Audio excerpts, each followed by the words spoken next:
Pietro Belluschi for a moment. I think almost all of us have heard his name.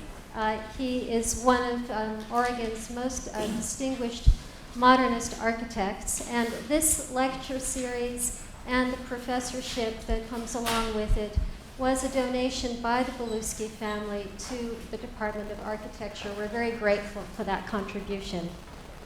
Belluschi was born in 1899 in Italy. He was trained as an engineer in Rome and later at Cornell. In 1925, he moved to Portland and he joined the office of A.E. Doyle. By 1927, at the age of 28, Belluschi had become the firm's leading designer. There were three major phases of his career. First, as a Northwest regionalist, he worked with the influences of Frank Lloyd Wright and the arts and crafts movement. His national phase started in 1951 when he became dean of the School of Architecture and Planning at the MIT, Massachusetts Institute of Technology. During this time, he collaborated with many architects, including Walter Gropius. He also frequently collaborated with the artist Grigory Kepes. He entered the third major phase of his career in 1973 when he returned to Portland to continue his work as an architect, collaborator, and consultant. He produced numerous buildings in his lifetime. In 1972, he received the American Institute of Architects' highest honor, the Gold Medal for Lifetime Achievement. He was known for his office buildings, his religious buildings, and an incredible array of very exceptional modernist houses. In 1981, he was awarded the National Medal of Arts by President George Bush in a White House ceremony, and he was one of only two architects at that time to have received this award. And he died at the age of 94 in his Portland home, and since that time we have remembered him once a year here when we recognize our Belluschi visiting professor. We are very fortunate to have Ed Ford with us. He is a professor in the Department of Architecture at the University of Virginia. Ed is the author of a book that I think I have seen on the bookshelves of every single architectural firm I've ever visited. The Details of Modern Architecture, Volume 1 and Volume 2. I first met Ed in Los Angeles when I was living at the Neutra House, and he was there researching Volume 2. So I got to kind of watch him at work as he examined very closely. And I seem to remember, if I'm right, the day you came, we had just had the carpet shampooed, and you had to walk on these little paper strips as you did your research. But Ed is a specialist in bringing an understanding about the architectural detail, about how pieces come together, and about how connections in the way that we assemble buildings actually carry meaning and design intent, that they are not accidents but very, very intentional efforts. His forthcoming book, The Architectural Detail, will be published in the spring of 2011 by Princeton Architectural Press. And his architectural work is the subject of the monograph 5 Houses, 10 Details, also published by Princeton Architectural Press. And he is both a professor of design and a designer himself, having produced many buildings in his practice. And he is teaching a studio for us this term, and he is teaching a seminar, and this evening he's going to share some insights from his work and his work with us. So Ed, thank you for joining us.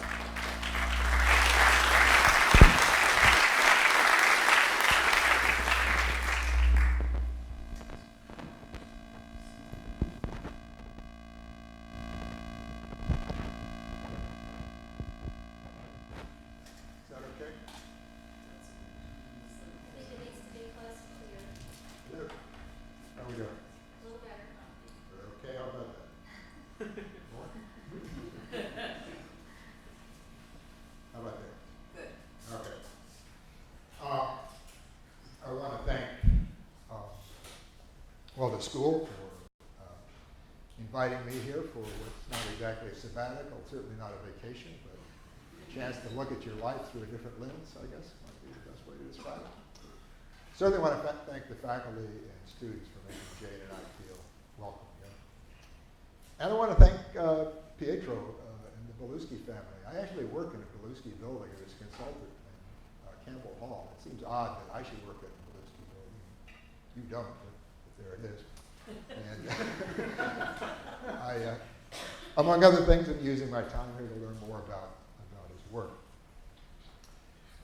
Christine was kind in her introduction.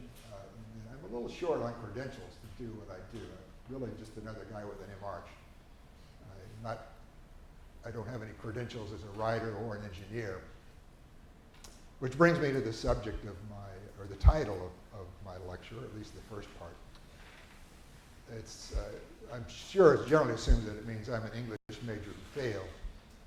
The truth is even more pathetic. I'm actually failed even to be an English major. I had every intention of doing that when I was a freshman in college. Never quite got around to switching. My plan was to write the great American novel. Fortunately for the course of American literature, that book remains unwritten. But the point is that I wasn't trained to write and think like a historian. Certainly wasn't trained to write and think like a scientist. I was trained to think like an architect. Now, this was at Washington University, by the way. And I trained myself to write like a novelist. And in that, I seem to have succeeded. The New York Review of Books praised my first book for unfolding like the plot of a novel.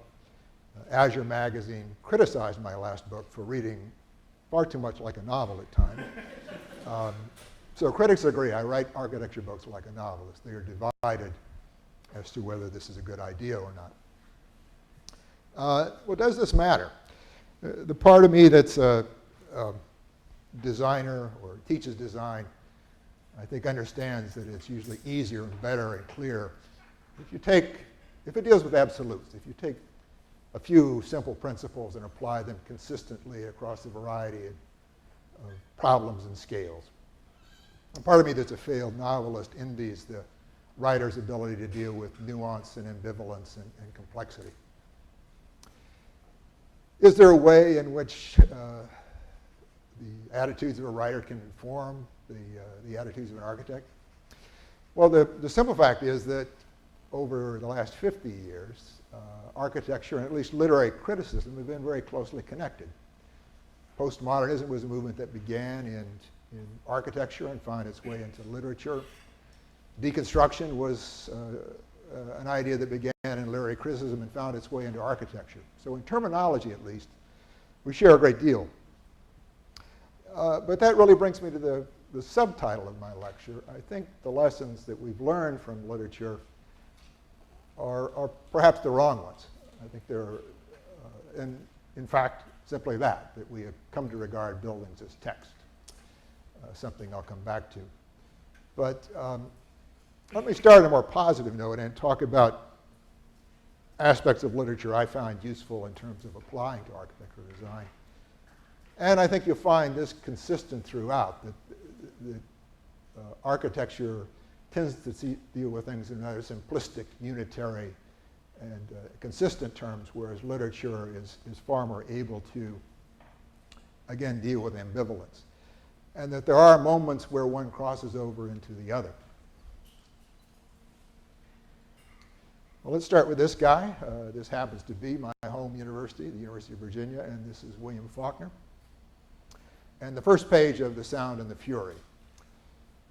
If you read it, you know that it's actually a series of 4 narratives. The first 3 are by 3 brothers. They're in the first person. That is, I saw this, I did that. The 3 brothers are very different. In fact, the first one is mentally impaired. So what he's describing is something that he doesn't understand, but that we may. In this case, he's looking at a game of golf, and he doesn't really understand what's going on. Those 3 narratives aren't chronological. They jump around in time. They're very much stream of consciousness. The 4th narrative is by the family cook. It's in the 3rd person. She saw this, she did that. Years later, Faulkner's publisher asked him to write something to clarify all this, and he added a 5th voice, the sort of fictive historian who just complicated the thing even more by, again, adding a lot of facts that weren't really that illuminating. Well, I would say this is about an author varying his distance between himself and his material. And a lot of ink has been spilled talking about the cubist implications of this thing, that this is comparable to what Picasso and Braque were doing 20 years earlier in painting. It was comparable to what Eisenstein was doing in film 10 years before. But again, in terms of architectural applications, I think it's perhaps more to do with again, changed modes of expression. And I think there are architectural equivalents of this. This is a table by Eduardo Suter de Moro, and the image on the right is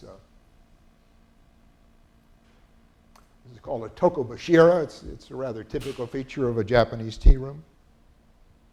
An American example and a Finnish example. This is a column in a church in Berkeley. This is a single column in Alto's Villa Morea. But again, altering attitudes toward material processes, again, solving the same problem in a radically different way.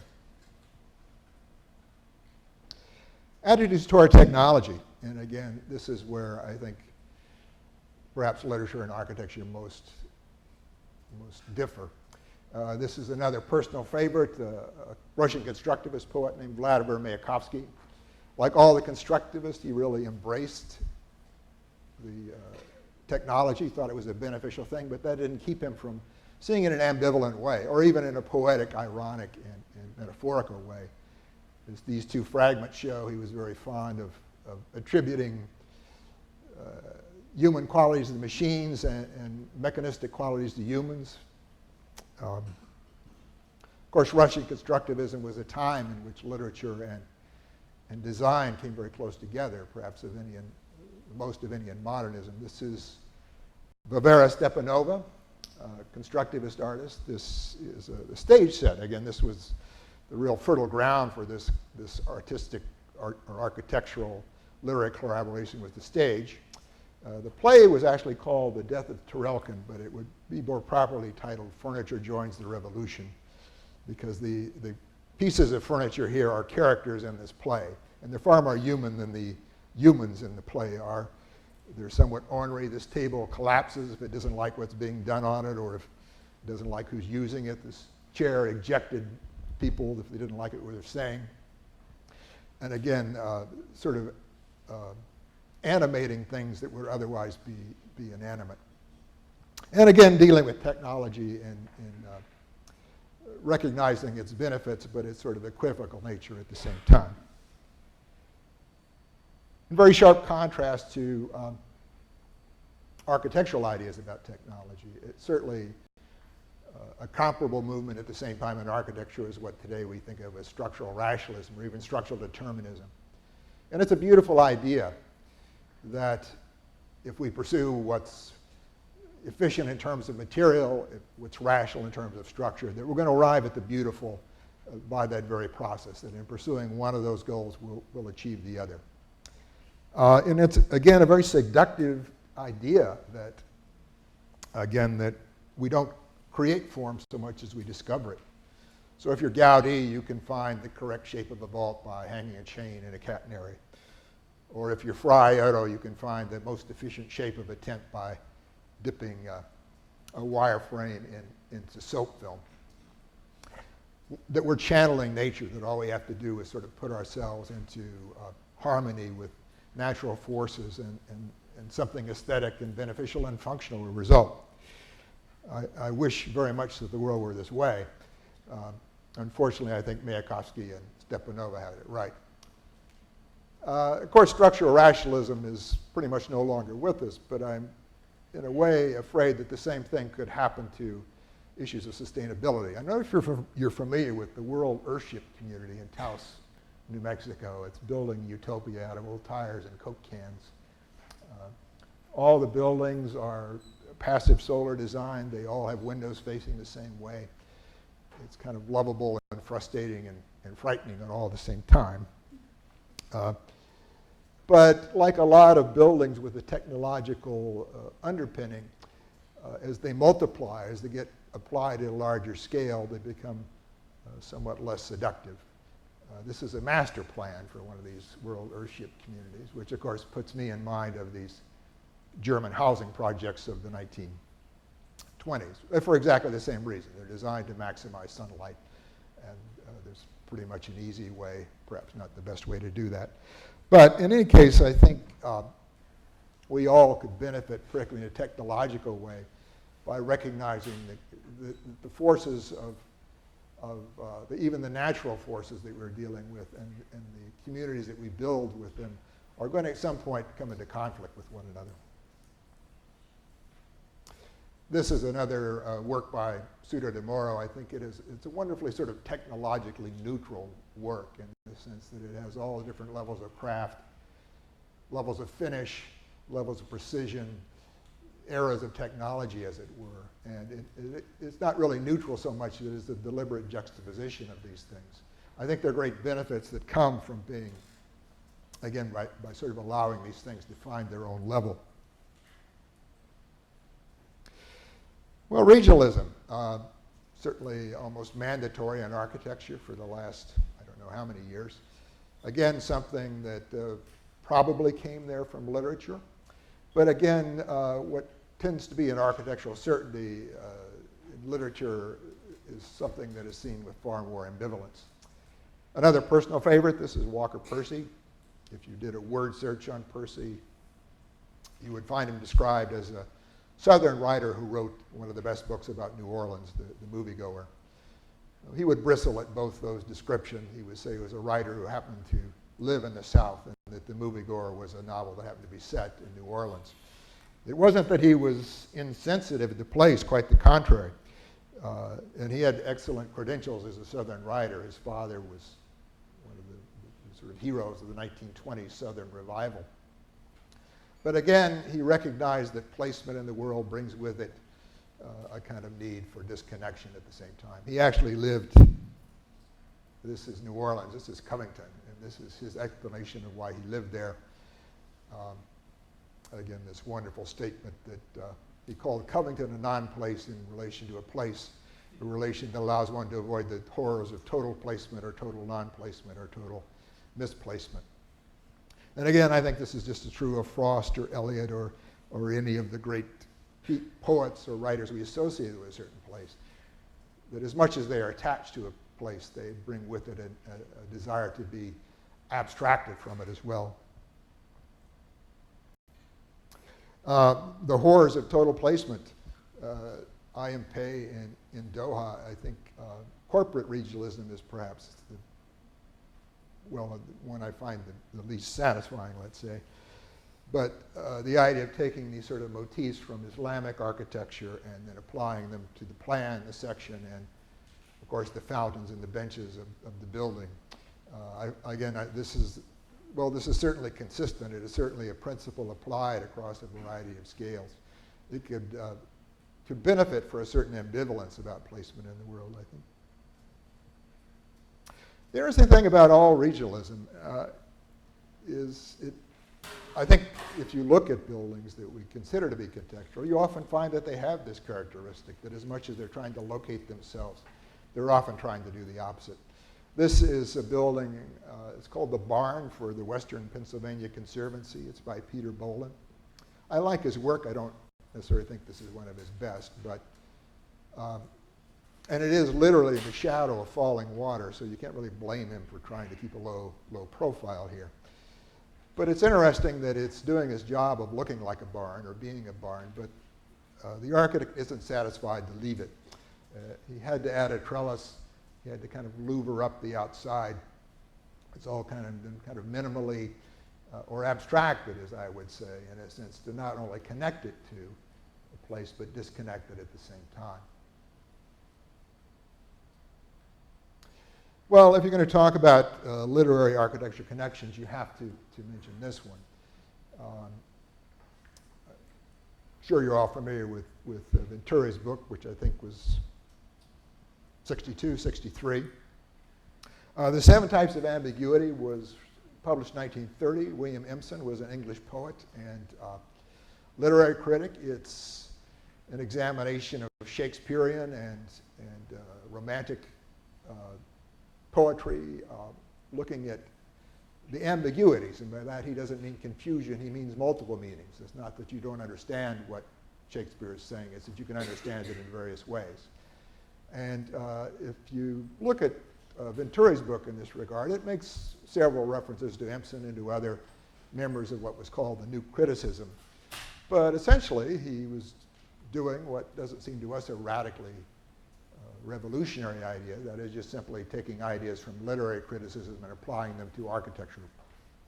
At the time, this was a revolutionary act. If you were Gropius, or a student of Walter Gropius, buildings were not something to be analyzed. They were products of a rational process carried through. They weren't supposed to have any meanings, much less multiple meanings. And that was what was liberating about this book, that it gave us a new way of understanding architecture and seeing a lot of things, particularly in architects like Aalto, that we couldn't see before. But in a way, I think this is where the origin of the problem. It created what is now a well-worn path between what goes on in critical theory and what goes on in critical architecture theory. And again, is primarily responsible for this attitude, that is that a building is a text to be deciphered, which really reduces architecture, I think, to a system of signs. Well, a lot of people would say, well, it is a system of signs, symbols. But again, to me, it's a rather glib way of looking at the world. So I like columns and pediments. They remind me of Greek democracy or Thomas Jefferson. I don't like columns and pediments. They remind me of slavery or Eurocentrism or the British Empire or whatever. Again, it's one way of understanding architecture, not the most meaningful and not the best. Well, so then, how are we supposed to understand architecture if we're not supposed to read it? Well, I would say in a simple way, we're supposed to feel it. And three ideas that really come from art history, particularly sort of turn of the last century art history. I'm afraid I'm a pretty retro thinker. Wolflin is a guy very much out of fashion. When I was a student, and that was in the Jurassic period, of course, Wolflin was still quite popular, a school of thought called formalism. But I think some very useful ideas there. First, here, that architecture is about weight. It's about the understanding the way that gravity acts on material. Secondly, the way we understand that. You could understand that as an engineer understands it in a mathematical way. You could understand it if you were clever and observant in a kind of commonsensical way. But for the most part, according to Wolflin, we understand it intuitively because we understand the force of gravity, forces of other stress on our bodies, that we can apply, again, almost subconsciously those ideas to architecture. Whoops. And perhaps most importantly, that architecture is about parts and wholes, that the important way we understand a building is not as a system of signs, but of how a group of pieces come together to make a totality. It's intriguing how often we don't talk about architecture that way. In reviews, we're constantly talking about erosion or rotation or transformation, all these sort of fictive processes that don't really take place. We rarely talk about buildings as parts that are put together, which of course 98% of them, except in caves in India or rooms carved out of trees in California, is what architecture is about. But and of course, in any building, there are various types of parts. We have a capacity to, only a limited way to understand this. In any building, there's a reality of parts and a narrative of parts. We can't really think about a building one brick at a time. So we reduce it in the case of, say, the building on the left to two columns, a pier, and an arch. That's the narrative of parts in this building, perhaps not the reality. In Wolflin's view, this is how, even in a political way, is how we understand architecture. It's not what the columns stand for. It's the relationship of the parts to one another.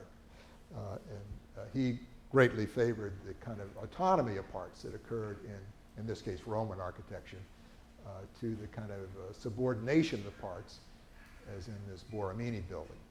But he was one of many historians who saw this relationship, the relationship of parts to whole in a building, as a way of understanding something more than just the building, perhaps a way of understanding a society or a spiritual order, intellectual order in the case of a writer like Panofsky.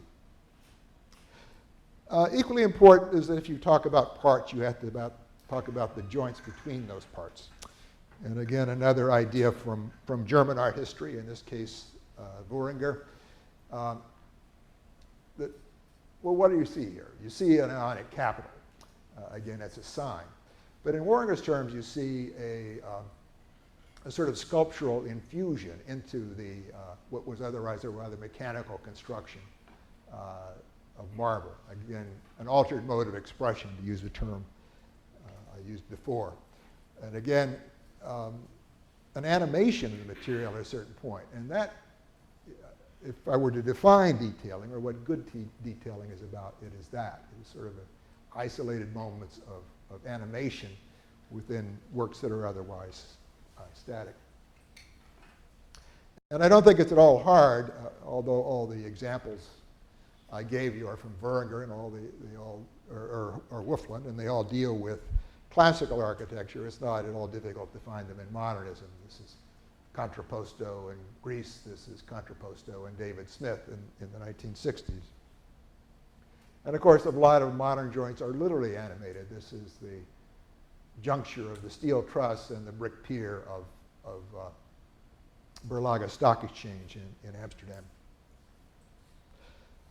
Some of my favorite examples are actually, well, I'll talk more about the relationship of furniture and architecture later. This is a house by Richardson, the Payne House, but it has all this sort of, you can see it as sort of furniture imprisoned in architecture, or these, again, sort of sculpturally anthropomorphic forms suddenly leaping from this wood paneling. It's actually a piece of an inglenook at a fireplace. Another instance of kind of isolated points of animation, and again occurring at the scale of the body. And again, easy to find these things in Alto and Asplund, that is, these isolated moments of sort of sculptural treatment in things that are otherwise static, but you can find them in Lucan as well. This is the bench at the Kimball Museum, handrail at a bench at the Exeter Library, a handrail at the Kimball Museum. I'm giving you a highly cleaned up version of my understanding of what I've been doing for the last 40 years. Most of the time, I didn't have a clue what was going on. You're hearing some rather recent analysis as to what I was thinking and all that time. But there are certain moments of clarity that everyone gets. And to me, it was when I ran across this book when I was a student. It's called Hebrew Thought Compared with Greek. I don't know where you would find this in the library because it might be theology, it might be anthropology, it might be philosophy or even art history. But Bowman said that our culture has two attitudes toward form. One he called Greek, and the other he called Hebraic. I think what he really meant was a sort of Old Testament understanding of what the relationship of form and material was. It's been classified by others as being sort of the classic attitude toward form and the romantic attitude toward form. But it's fairly simple. The Greek attitude toward form is literally Platonic. If you have a grapefruit or a baseball, that's a kind of imperfect representation of a sphere. If you're a romantic or a fan of the Bible, a grapefruit's a grapefruit and a baseball is a baseball. They aren't some representation of something beyond themselves. They are simply what they are. More importantly, they are about the materials they are made of. And in this world, a wood building and an iron building and a brick building are three very different things. If you were a Greek or a classicist and you're building the orders, I wouldn't say it doesn't matter what material it is, but you could use marble. You could use limestone covered with stucco if you needed to. If you're Thomas Jefferson, you can use wood and brick. If you're Robert Stern, you can use precast and fiberglass and aluminum or whatever. It's not that it doesn't matter, but again, you're really trying to approximate an ideal form. According to Bowman, in the Hebraic view or romantic view of the world, this isn't the case. If it's wood, it's wood. If it's bronze, it's bronze. If it's copper, it's copper. And he cites passages like this. This is the temple that's described in the book of Exodus. And if you read this, you know what it's about. It tells you exactly not just how big everything is, but it tells you specifically what things are made out of. Very different than Palladio. Palladio is all about numbers. It tells you the proportion of the capital to the shaft is such and such, but it doesn't say what that is. Is it wood? Is it stone? Whatever. Not so these biblical descriptions. But that got me thinking. Suppose you could design that way. Everybody we know, myself included, designs from form to material. That is, you build something in chipboard, and maybe later on you worry about how it's made. But suppose you were designing. Suppose you had that piece of chipboard in your hand. And you didn't know what it was for, or even how big it was. But suppose you knew what it was. Suppose you knew it was concrete or wood or masonry. And that would determine what you did with that piece. Could you design a building that way? Well, in short, I've been trying to do that for a long time. Not sure I've ever succeeded, but you'll see the results. I'm going to show 3 competition entries and 1 building. They weren't done with deliberately half themes, but I've selected them here to talk about some of these. This is a small competition for a small school outside of Charlottesville, and it is very much on the subject of context and material. This is the Free Union School. It's about a half-hour's drive west of Charlottesville. This is the existing complex. They wanted a barn and pretty much said so. They wanted a multi-purpose room so K through, I think, maybe 8th grade. They wanted a big room for plays that could be used as an art room on an everyday basis in 2 classrooms. It sits, again, facing this rural area at the edge of this, again, existing complex. This is roughly the side of the school on the left here, or this side of the new building anyway. This is the existing complex. The older buildings at the school are log cabins.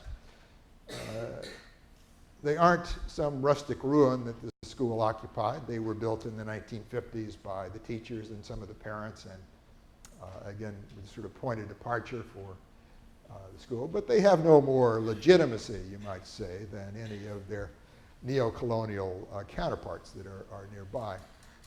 But the whole appeal of this competition was that I had been interested in log architecture or log cabins for quite a while and was trying to find a means to use it. And of course, there are a lot of reasons not to. Dripping with nostalgia. Again, if you're trying to avoid the symbolic, the log cabin's probably not a very good route to go down. On the other hand, of course, it's certainly a respectable modernist territory. This is the log cabins of modern architecture. Corbusier, Neutra, Loos, Gropius, of all people, Schindler, and Alto Sana for himself. So I wasn't going out on a limb here by saying I was going to use logs, because again, it's everybody, interesting enough, right accepted, it sometimes did so. But of course, for American, it's a loaded set of imagery. This is what you might call the national shrine of the log cabin. This is the Lincoln birthplace. Wonderful building, this huge bunker of a Beaux-Arts building has this, like a medieval relic, has this log cabin inside. And the fact that this is not a complete fake, only about 95% fake. Abraham Lincoln never came anywhere near it. But nevertheless, that doesn't take away from the qualities of this building. And had to get some Oregon architecture in this lecture. Again, this long tradition of log architecture. But neither of these Oregon buildings are in Oregon. This is the Oregon Pavilion at the 1916 exhibition in San Francisco. Log Dork, log Parthenon here. This is actually the Glacier Park Lodge. It was president of the Great Northern Railroad saw a building in Portland. I think it's called the Lumberman's Building, maybe something like that. A forestry building. And liked it so much he had it copied in Glacier, Montana. Trees don't grow this big in Montana. These are from Oregon. Since the Northern Pacific was building the lodge, it was an easy matter to cut some trees, ship them how many 100 miles to Montana, get them off the train, and build your log ionic inside the Glacier Park Lodge here. The point about these buildings is that they're neither rustic nor classical. They are just as much a product of the machine age as is this car that's out in front. Again, these logs had to be shipped down from Oregon, probably on a boat. Trees like this don't grow in the Presidio either. And again, this is, well, I'll come back to this issue of technology and logs later. Turning to writers for help in this matter is interesting. The ones that should have been doing log cabins were not. Henry Thoreau did not do a log cabin. This is one of the many reconstructions of Thoreau's cabin. Some of them think that these three beams may have been logs, but this particular reconstruction says no. Thoreau's desk, no Adirondack furniture here. It's, if anything, a bit shaker. The other person, bit more nebulous evidence here, John Muir should have been doing a log cabin by all rights, but he didn't. This is his own sketch of his cabin. It was done right after the end of 1870, right after the end of my first summer in the Sierra. These may have been logs here, but I think, and I'm not alone in thinking, it was probably made of sawed lumber. And the reason is that Muir was running a sawmill in Yosemite at the time. Not only running a sawmill, he had designed the sawmill and built all the equipment. In fact, he was well qualified to do this. Muir was a tinkerer. This is a design for a saw by Muir. This is one of his drawings, designed to take logs and cut them into nice, clean, rectilinear pieces so they could be used. This is the mill where he was working. He actually got kicked out of his cabin by his landlord and built himself this thing he called the hang nest, this sort of proto-high-tech. Again, I guess there are two logs there if you want to talk about it. This I will deliver without comment. This is a desk designed by John Muir. And I invite you all to investigate it. Kim Burns has made John Muir into this kind of Gandhi-like person with this irritating Scotch brogue. And maybe he was that, but he was something far more American.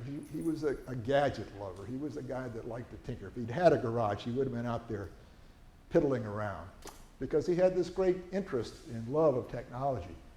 There's a wonderful book by Leo Marx, The Machine in the Garden, that talks not about Muir, but about Thoreau and their attitudes toward technology. It was not a hostile one. They weren't Luddites. To a certain degree, they embraced it. A writer who did use logs was Enos Mills. Mills was not very much read today. He was thought of as the John Muir of the Rockies in his day. He used logs, but of a decidedly surreal type. There had been a fire, this is near Estes Park, Colorado. There had been a fire about the time he built and designed this lodge, and he got these tree trunks that, of course, lost all their bark in the fire.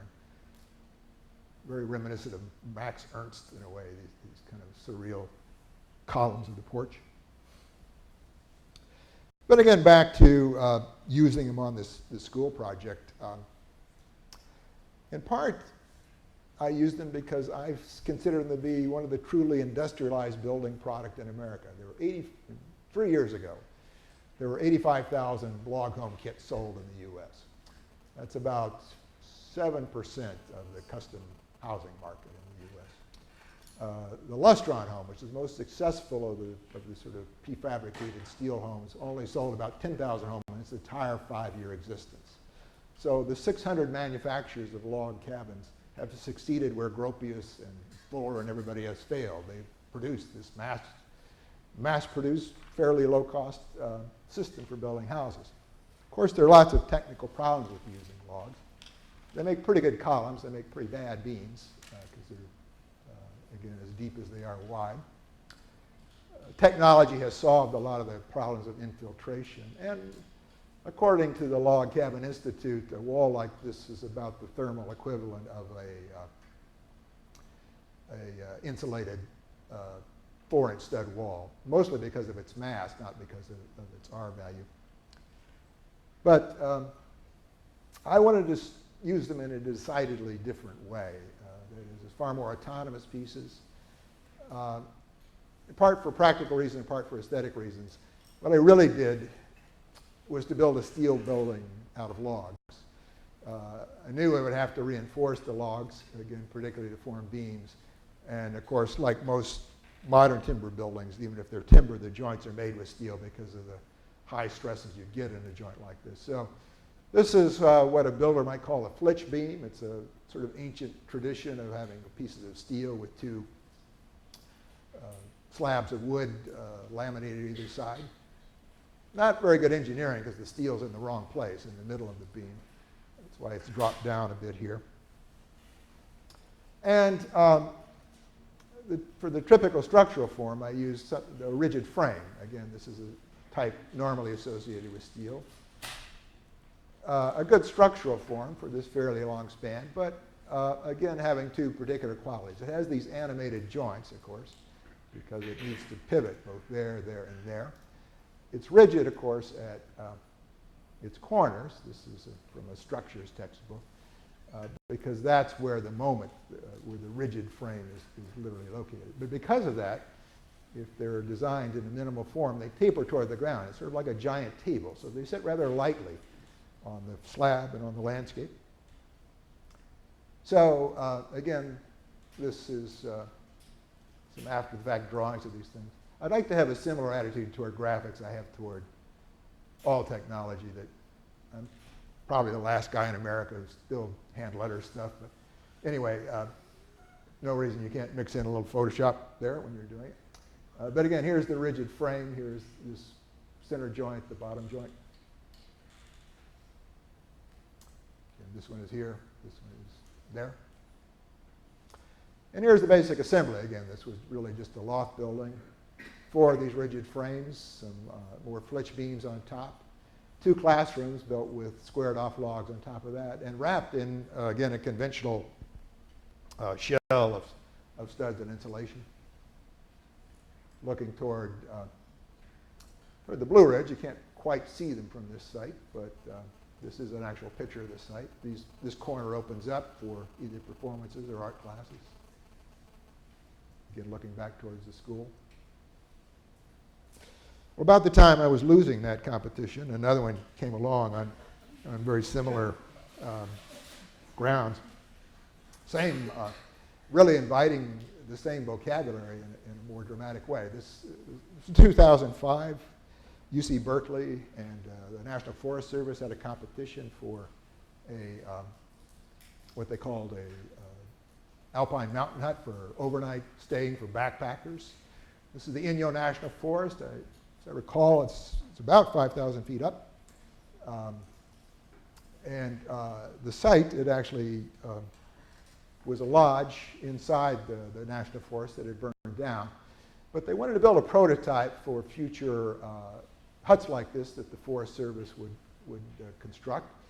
And they wanted it to be sustainable. They wanted it to be off the grid. They wanted it to minimize its impact on the environment. And they also wanted it to be of materials and construction that would minimize the sort of difficulty of building in high altitude situations. This particular site was accessible by truck and even crane, but it was, again, this was a prototype that could be used for larger applications. This is, I think, what they were thinking of. This is one of these huts they're building in the Alps. Here's the Matterhorn. Here's this hut. I don't know if I said this. The program was for a hut for 80 people, and that tells you the problem right there, doesn't it? How big would a hut for 80 people be? Would it still be a hut? Would it be rather crowded or large, or both those things? This is one of those huts. Fairly interesting on the outside, but if you look at the plan, I find it, well, troubling is putting it mildly. Here's a room. It's about 150 square feet, and it's got 8 people in it in bunk beds. And of course, this is a bit mean-spirited, but when I saw this radiating plan, it immediately made me think of the Eastern State Penitentiary in Philadelphia, the Panopticon plan, where you can see what everybody's doing at any given point. So it's certainly understandable they wanted to minimize the footprint, minimize the mass, maximize the density. But then you might say, well, why bother to go there?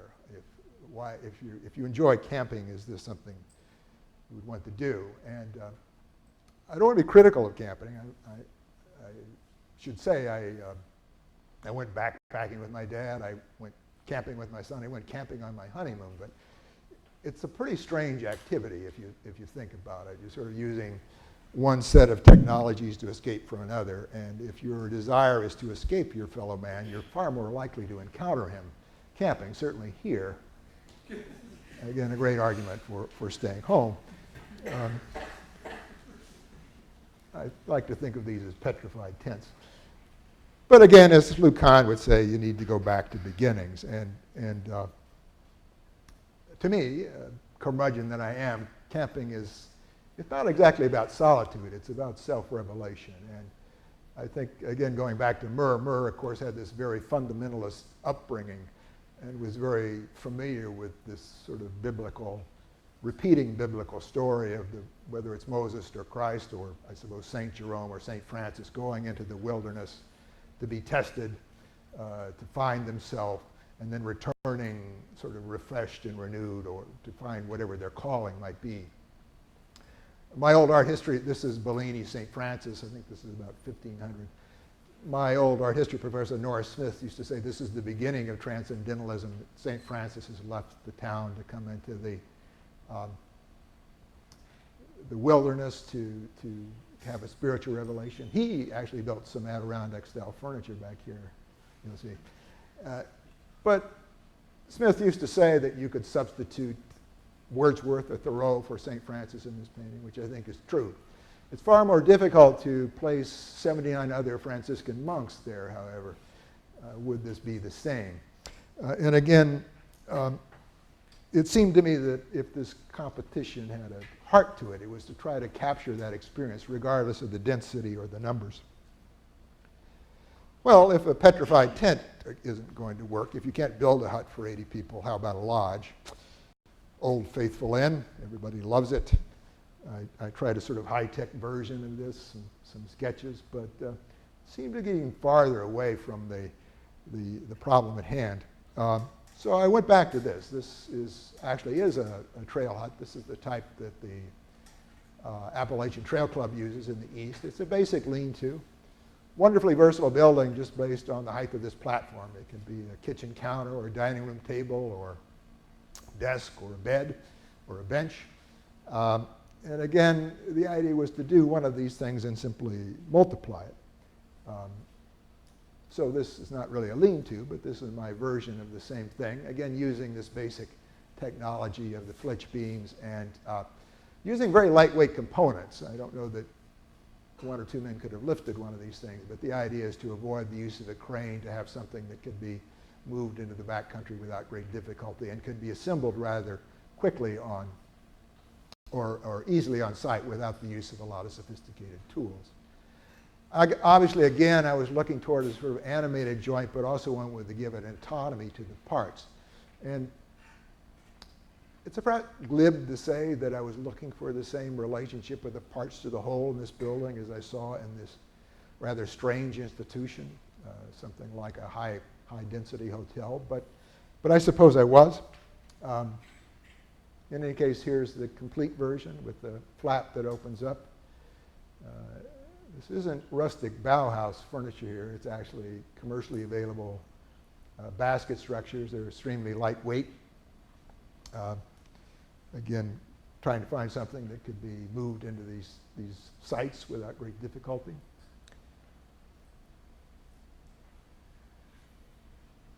Here's a series of them in place. Again, they have this platform adjacent to the outside. They're accessible from a corridor behind.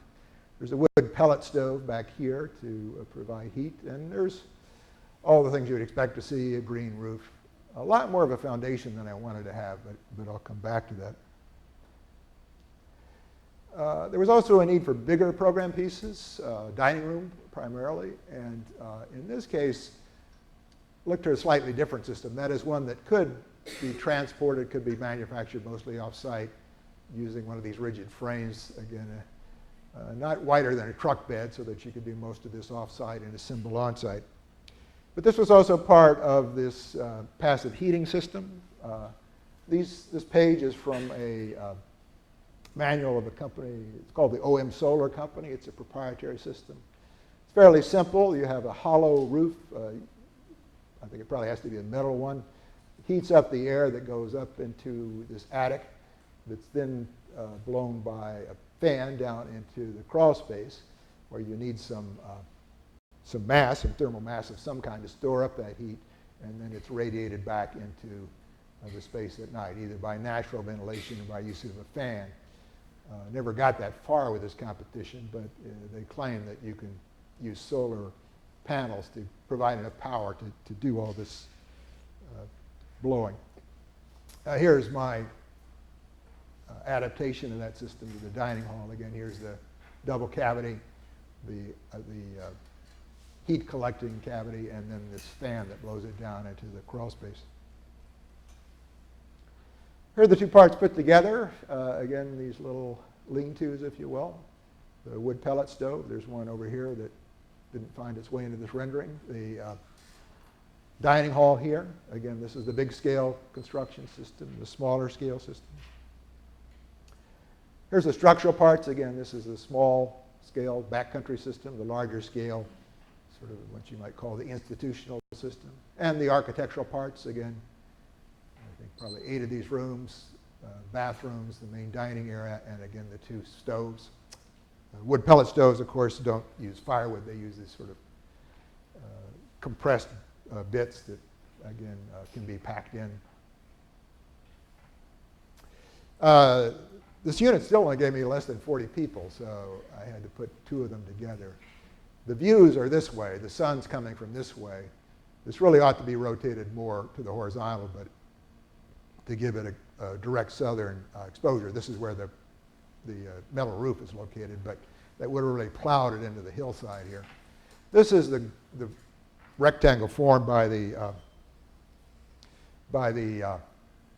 where the old lodge was, and deliberately didn't want to make a quadrangle. I didn't want to make a sort of camping monastery. I didn't want to create a pseudo community. I also wanted to give everybody a potential view of the mountains, but again, there's a deliberate slipping of this bit.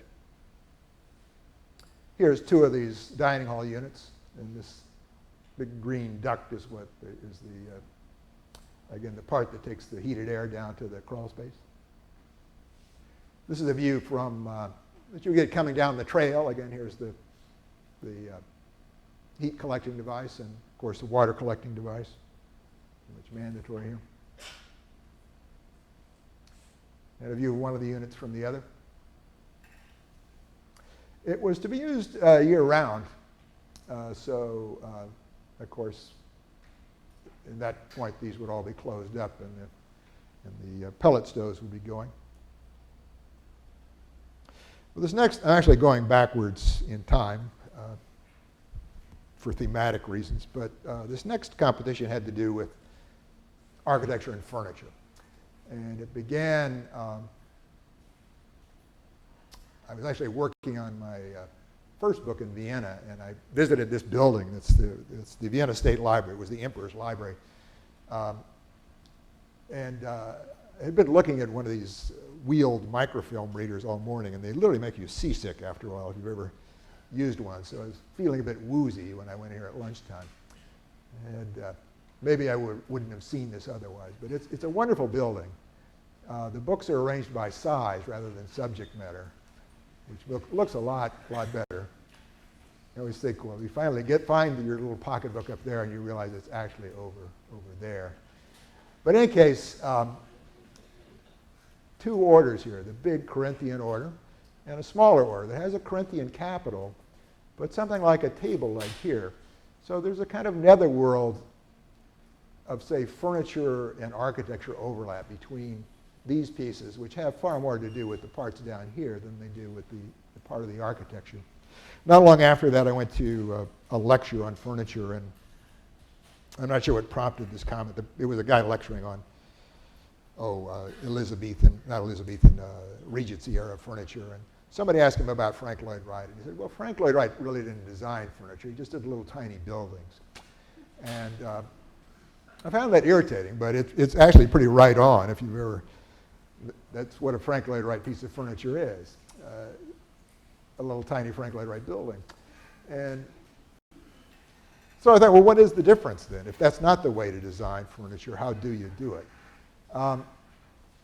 But more interesting was, again, this sort of netherworld between where the architecture was becoming the furniture and the furniture was becoming the architecture. This is another piece from this Richardson house, where you have these sort of eruptions again of benches and chairs from this wood paneling. But the competition here was in Madison, Illinois. These are Google pictures, but I don't think this is an accurate representation of the community of Madison. Could be anywhere in the U.S. If you were going to make a contextual regional response here, it's a little easy to say I don't know what that would be, but this is suburban Chicago. Oak Park and River Forest are not far away. There are things you could have responded to. I was far more interested in, again, how do I explore this relationship of architecture and furniture? So I made some very basic kind of urban design moves. This was a competition. I actually got second prize in this competition. And I thought, well, all said, I'll just try a little harder on the next competition and I'll win. And I tried harder. I got third prize in the next competition. And that was 15 years ago. So there you are. Welcome to architecture. But some basic kind of urban design moves. I wanted the building to be on the street, to have an entry from the street. I wanted the parking lot to be in back of the building, not in front of the building, although there's an entry through the courtyard there.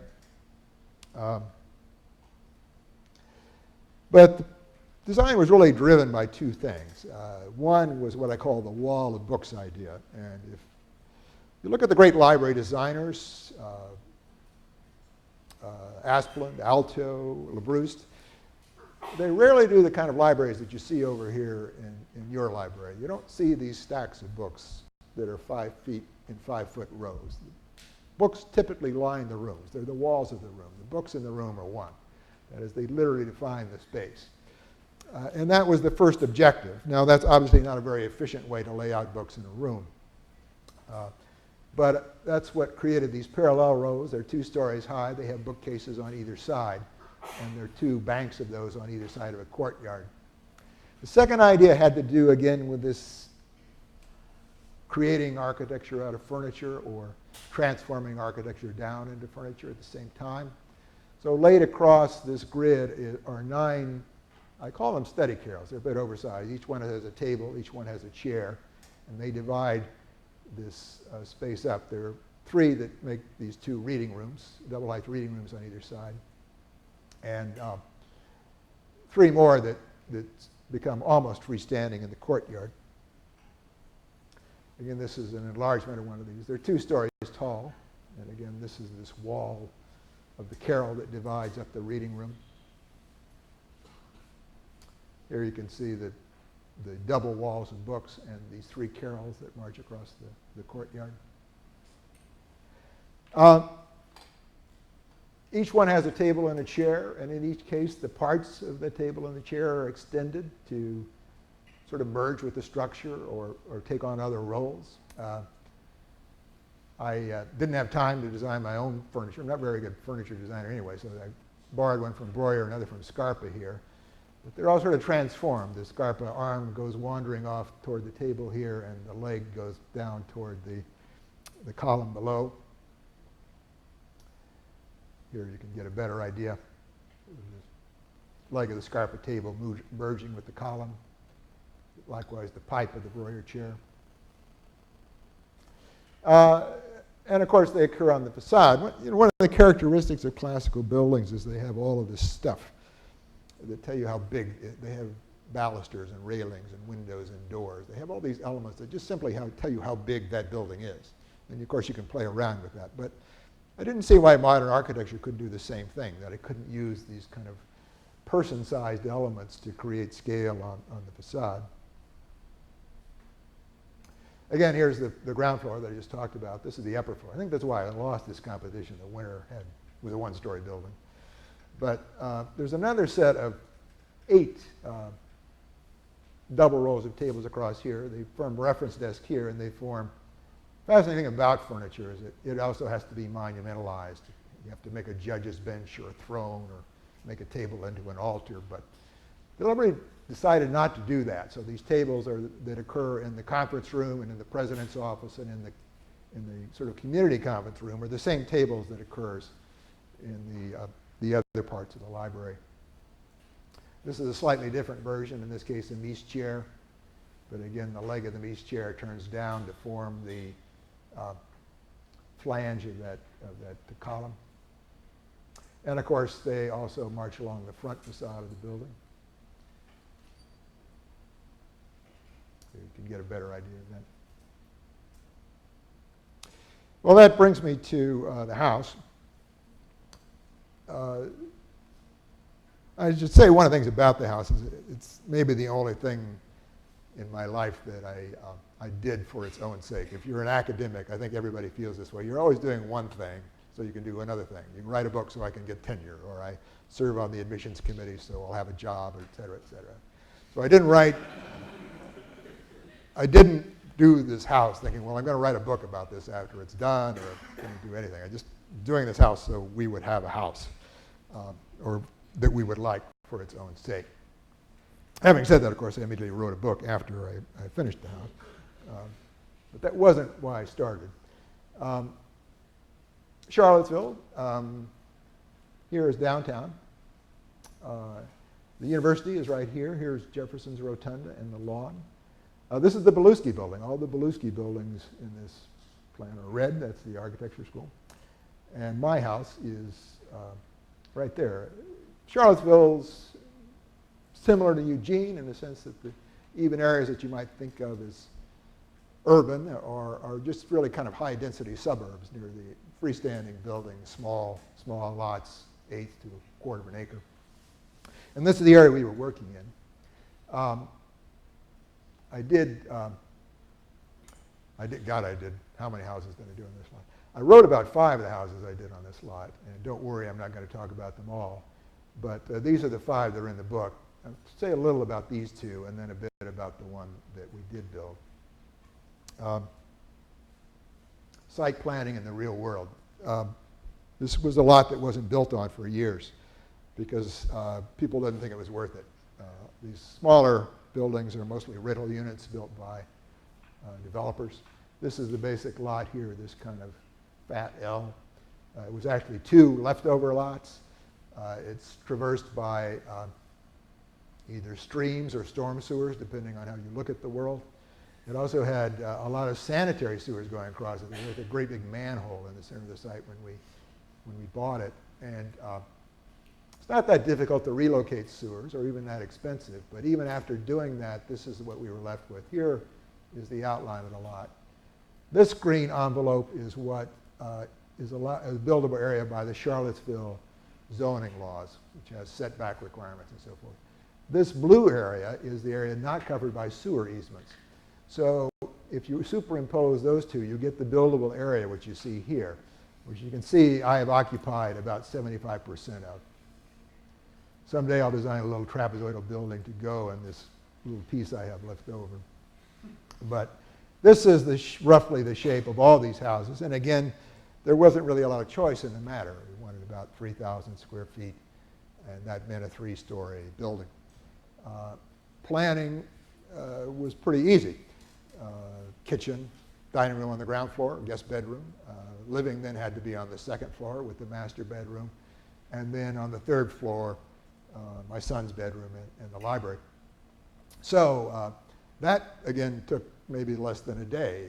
We did explore some other things, but really it just fell into place thanks to the zoning envelope. Created some conditions, and really some difficult ones to work with. I had Charlie's book sitting on my desk through this whole process, and I feel guilty about not using it more, but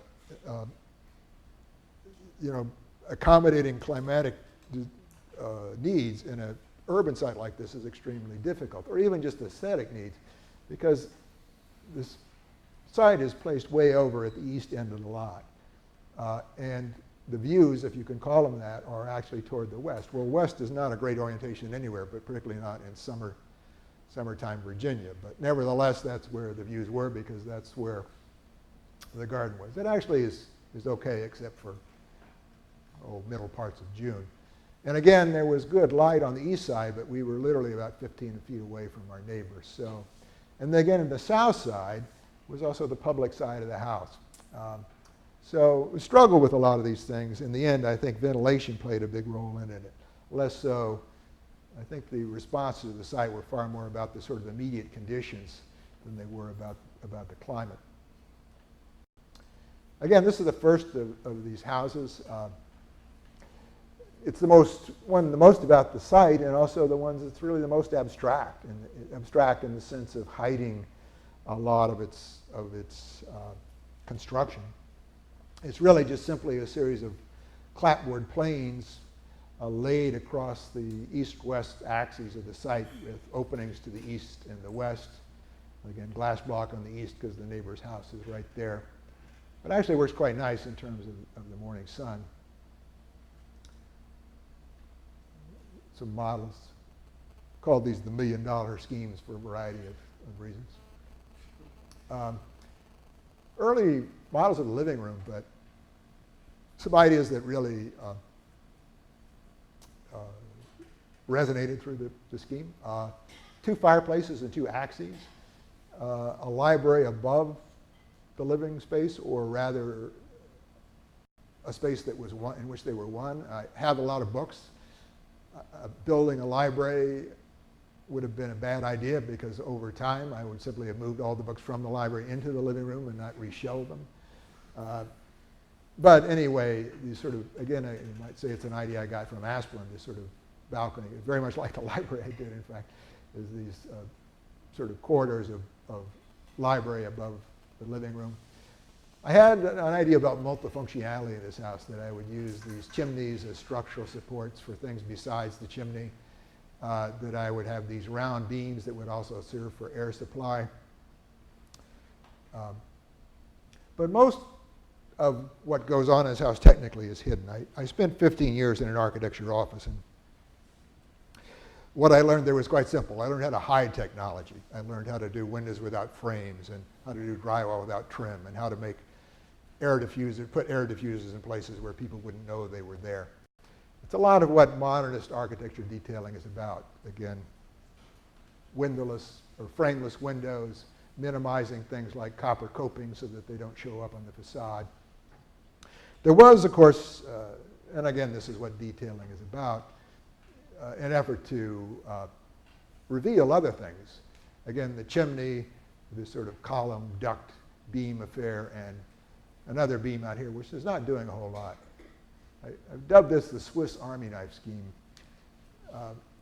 Familiar with the Swiss Army knife? It has, 87 blades, and it doesn't do anything very well because it's trying so hard to do a lot of things. So I'm not sure chimney columns or duct beams are really a very practical idea. We never got very far with this idea. So it really had just way too much glass in it.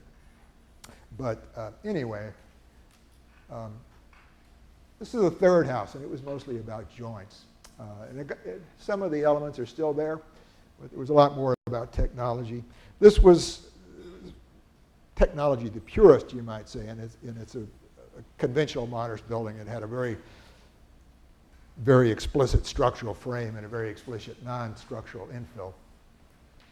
It actually had 2 structural systems, this sort of large-scale system of glue lamps on a rather rigid geometry. Again, a series of 9 squares making 9-foot squares in 2 squares that make up the main facade. Plan about the same proportion, but not the same divisions. But again, you can see this sort of very regularized structure division there. And a far more specific sort of steel frame that holds up mostly the library and the living area.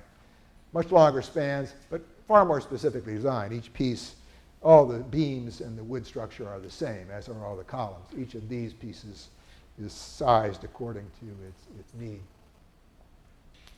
A view from the parking area. And again, this view of the living room with the library above, the living below, and this At one point I had this vision of life in this house. My wife would always be on this floor, I would always be on this floor, and our son would always be on this floor, and we'd have these sort of parallel lives, non-intersecting. So I dropped the living area, part of the living area down here, so that it's sort of in between the kitchen and the main living area. Oops. Again, this was this frame and infill system. The idea was to use structural insulated panels. So you're familiar with 2 pieces of OSB around the foam core that would infill between these glue lamp pieces and then get covered with siding.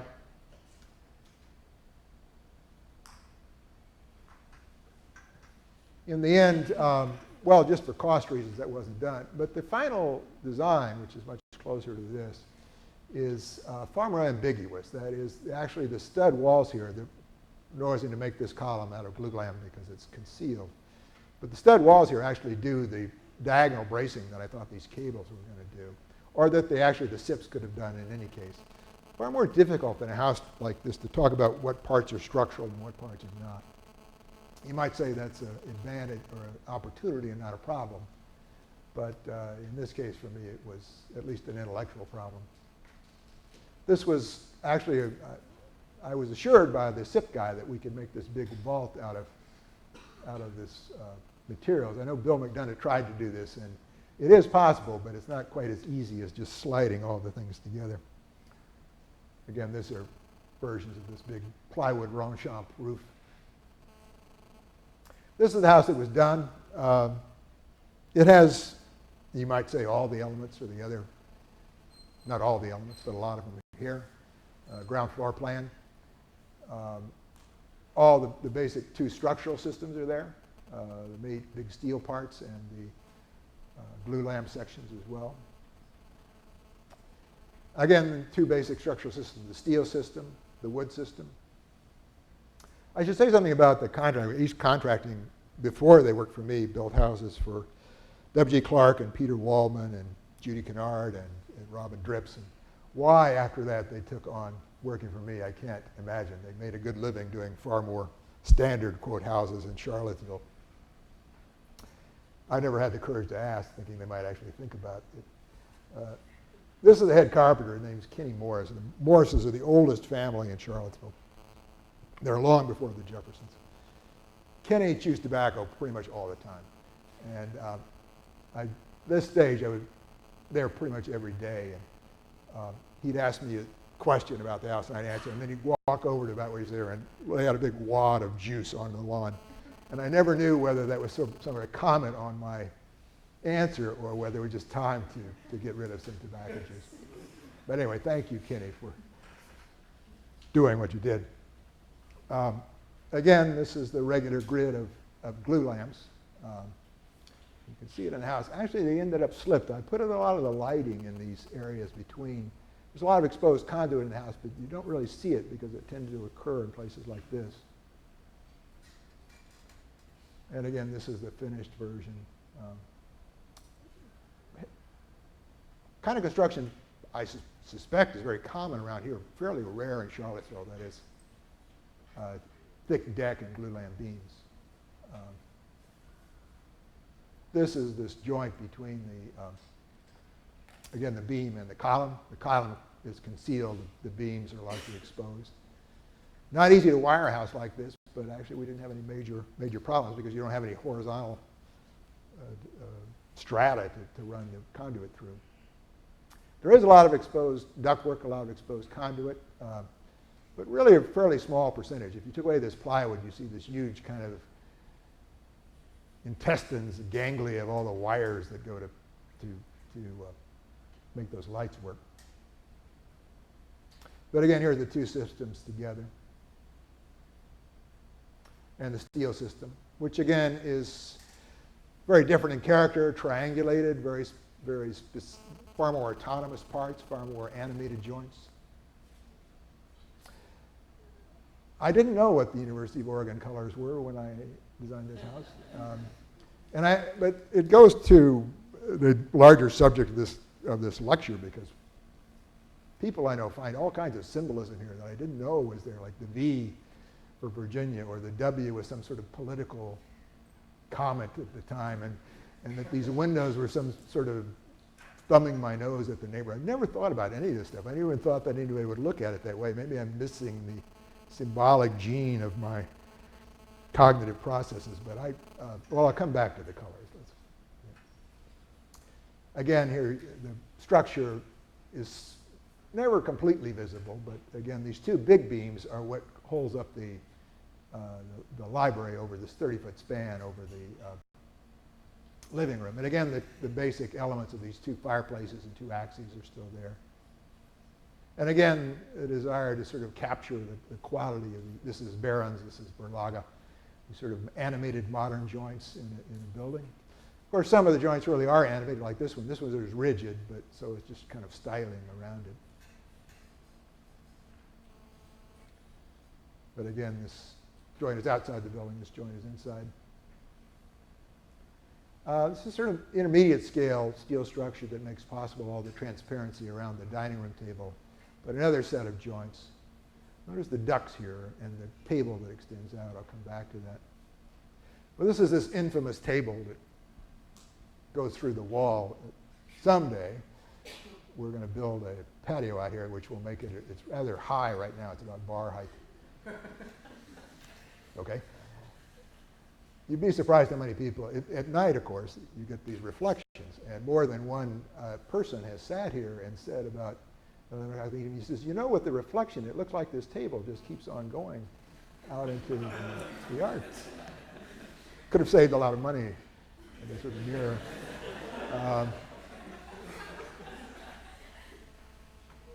But again, here it is.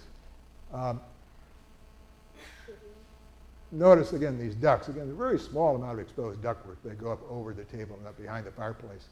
The idea is that the heat comes from the fireplace. It doesn't come from the fire because you can actually see the ducts if you walk behind it. Don't really use the fireplaces except on holidays, but it is blowing the air along the glass where you want it to be. But again, part of the idea, part of these yellow elements of the outside were about, again, this sort of interface of architecture and furniture using these two sort of tubular steel inglenoks. My take on Richardson is sort of miniature structures within the larger piece. You can think of them as a third structural system within the two I've already described. And again, trying to sort of do a modern equivalent of the qualities I like in these Queen Anne buildings. Again, here's this somewhat confusing composite of all the ducts and beams. A bit of the spirit of the Swiss Army knife found its way into this detail. A lot of the benches aren't there yet, simply we ran out of money and time and a lot of other things. Very proud of this detail. I don't remember the specific part of the Virginia Building Code that says what it says. I think it says the railing has to go 1 foot beyond the edge of the stair. It doesn't say which direction. So, but I like the kind of, if you will, the anthropomorphic quality of that. It occurs right behind this wall. A lot of concealed elements in this construction. Again, part of the idea was to use sort of selective placement. But there's nothing industrial, certainly nothing modern about all this drywall. This is more difficult, more expensive, more time-consuming. The trim is pretty useful stuff. It basically hides all the imperfections, the joints, the movement in buildings. And while it's easy enough for me to draw a way to get rid of it, it's not quite that easy to build. One morning, the drywall contractor just lost it and went through this long rant filled with expletives and obscenities, but quite eloquent at the same time, going through the history of the base and the nature of drywall and the usefulness of trim and how I had misunderstood badly all those things. I hadn't misunderstood them. I just wanted, again, this degree of abstraction in the building. Again, another kind of bit of concentrated technology, you might say. This is a medicine cabinet. The first question, I'm running on, I'm sorry, and since I know the first question is going to be about the colors, I'll just answer it now. If I'd known how deeply people cared about this, I would have thought about it more when I was designing it. And I always used to say, when they say, well, what were you thinking when you did those colors? And I'd say, well, I was looking at John Deere and Ellsworth Kelly. And this is Ellsworth Kelly. You'd be surprised how many people don't know who John Deere is, who know who Ellsworth Kelly is. In any case, the point about this particular Kelly painting is that, well, I compare it with the Mondrian. Mondrian is about using colors that are very far apart. If you remember your color wheel from high school art, red, yellow, and blue, when they were the primary colors, were about as far apart as you can get. The colors that Kelly used are very close together, green and yellow, or these two greens, and they have this sort of tendency to vibrate. And that was really all the intention there was to get those colors that were that close together. I probably could have reversed them in the sense of making the yellow green and the green yellow, but there you are. I like this picture of the house, but I think it goes very much to what I'm talking about. There's a lot of very explicit technology here. There's actually a big steel plate right there that holds up this window. It's actually a detail I stole from Mike Graves, of all people. But anyway, the idea is you don't see what's doing this, you do see what's doing that. And again, if I have to define detail, which I guess I have to, it's about when to decide when you explain something visually and when you don't. I've talked a lot about writing without really talking about writing, so I'll just close with a few thoughts about it. After having decided I didn't want to be a writer, I, of course, ended up, see a pattern emerging here? I ended up becoming a writer about why buildings leak, not the great American novel. When I started these, I was really thinking about the drawings. The text really started as a kind of appendix to that. But it grew, and it was successful, so I kept on going. But this is the second and third books. This one came out in July, and I think it'd be interesting to have, well, I don't know if the dialogue's the word. I'm very, not being trained as an academic writer, I find a lot of what I read in what I might call the academic style, well, it just isn't any fun, I guess would be the best way to put it. And it made up a bunch of rules that I think, perhaps we need rules to decide what good academic writing is, but I think it's a system badly in need of a kind of overhaul. A lot of it has to do with the personal, which I've touched on a lot in this lecture. I mean, when is it appropriate for your reaction to something to find its way into a book of history or criticism or art or anything else? When I started, it was actually rather difficult. This is the book about my house, and it was extremely difficult for me to switch to the first person after these other books, which were, again, talking mostly about dead people, which is pretty easy. Easier to write about dead people than living people. And I thought, well, Faulkner did this. How hard can this be? I'll just switch back and forth. So I wrote this book that alternated chapters between the first and the third. And I didn't think this, Joyce had done this 100 years ago. This didn't seem like any kind of a radical shift in style. But I had a head-on collision with the conventions of American academic writing, let's say. And after several discussions with several publishers, my good friends at Princeton Architectural Press said, you know, you've got two really good books here. We want to publish them both. So if you really want to read these right, buy this one, don't read it. Wait till this one comes out and read alternating chapters, because it used to be one book. This one is all, I did this, I thought that. What was I thinking? This one is, he did this. More analytic, more distancing. But again, the problem of being a novelist who designs buildings. These are a few pages from the book that's coming out. Again, I see myself as a pretty retro guy, and my models as writers are, at least as an architectural writer, are these 19th century guys. This is Viollet-le-Duc, this is Choisy, this is a French 18th century writer, Rondelet. All of these guys were architects. They all wrote about construction. They all illustrated their own books, and the illustrations of their books are, Choisy has never been translated into English, but had a huge influence on every English-speaking architect. Interesting point. Uh, and they all took great risks. They talked about big ideas. They were wrong about a lot of things as a result. But I think that we have something to learn from them.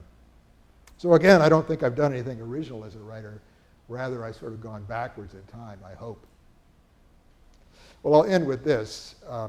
One final thought on regionalism. This is a bit from W.H. Auden. Auden was another nomadic contextualist, you might say. His poetry was always sensitive to the places he lived in. It was actually changed in style, arguably, depending on whether it was England or America or the Mediterranean. But he never stayed in one place for very long. And this is a short passage from The Sea in the Mirror, which is actually a prose poem based on The Tempest. Space is never the whole uninhabited circle, but always some segment. Its imminent domain upheld by two coordinates.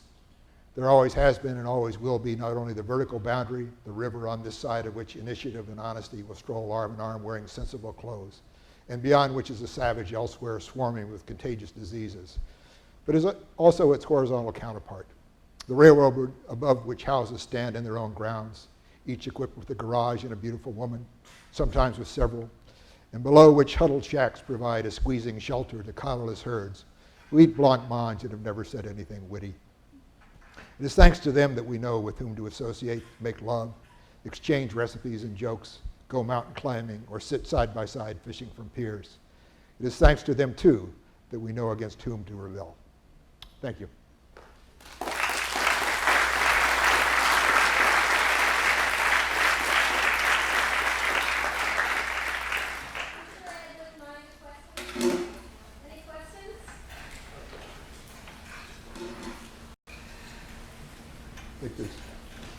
I was just wondering if you could comment on the role of writing in the architectural education as it stands.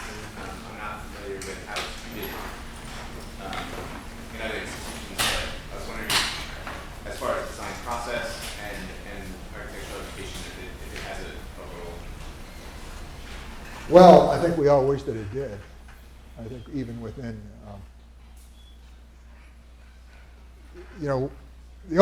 I think I was taught to write really by my copy editors. The really only way to learn to write is to work with somebody continuously. Just doing one draft and getting it corrected once is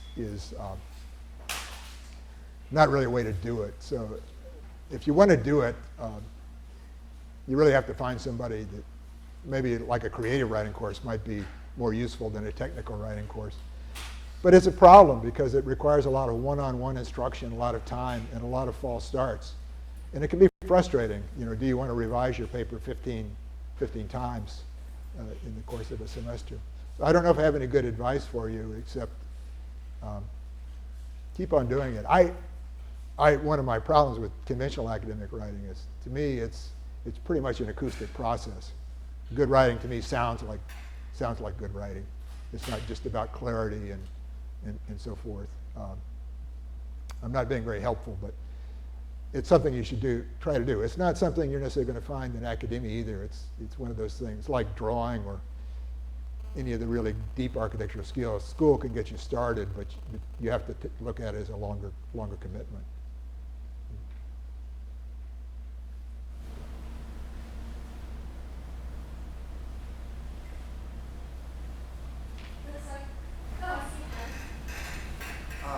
I don't necessarily know the context of your neighborhood that you live in Charlottesville, but I was wondering the reaction of your neighbors as your house was built.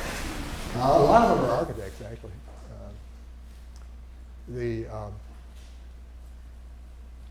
I get all kinds of reactions, and a lot of people are politely